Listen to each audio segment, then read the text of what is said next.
first learned that Sophia had some developmental issues probably right before she was 2.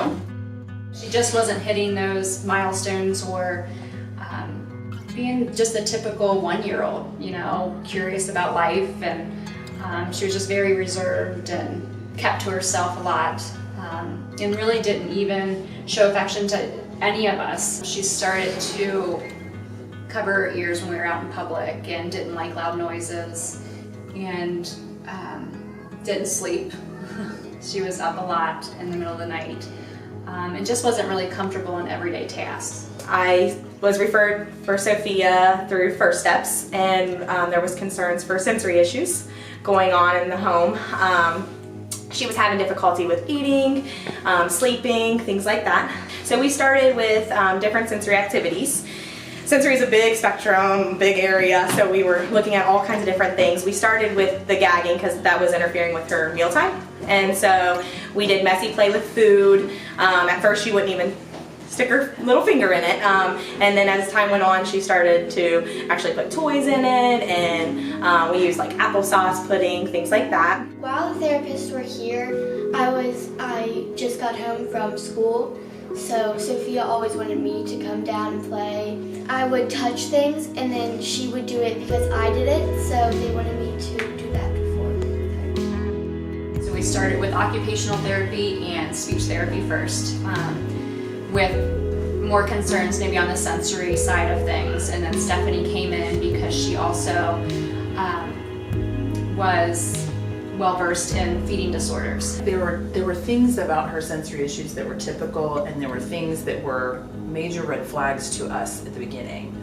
Yeah. You know, I felt like one turning point for Janae and I was, I don't know if you remember this, but we walked out to our cars together after we left, and we both were like, something is just not right here. This is above and beyond typical sensory issues. This is not autism.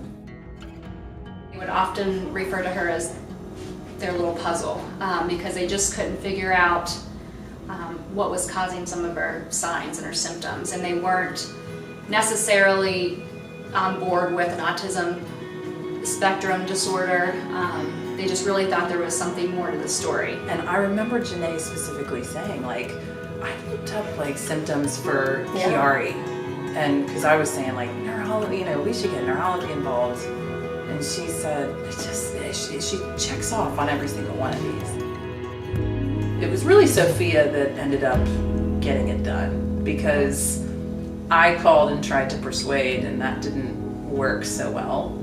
I felt like I got pushed back. But then Sophia started pointing to the back of her head, and the doc was like, could not ignore that. So the MRI revealed that she has Chiari malformation type 1, and it's a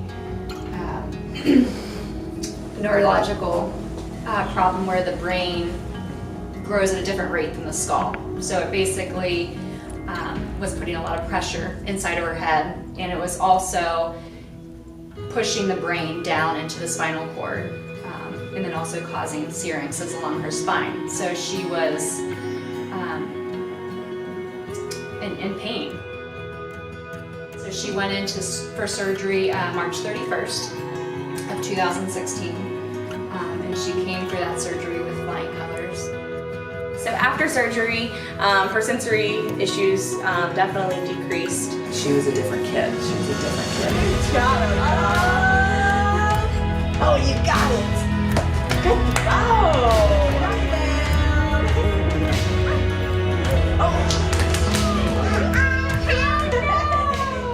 So I came in and saw this shy little girl, but quickly noticed, and she noticed too, that she likes to do a lot of big motor activities. The things that I would like them to do before they get to preschool is go up and down the steps by themselves, be able to pedal a tricycle, and be able to jump. And she was able to do all those 3 things by the time she moved on to preschool. Yes, so fixing the brain abnormality that she had really fixed her. And then getting a little coaching along the way got her really caught up to where she should be.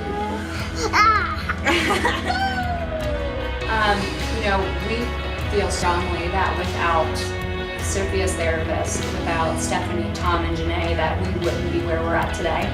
And certainly probably wouldn't be sitting here talking about how much she's achieved and all the goals that she's met. They were a huge part in her success.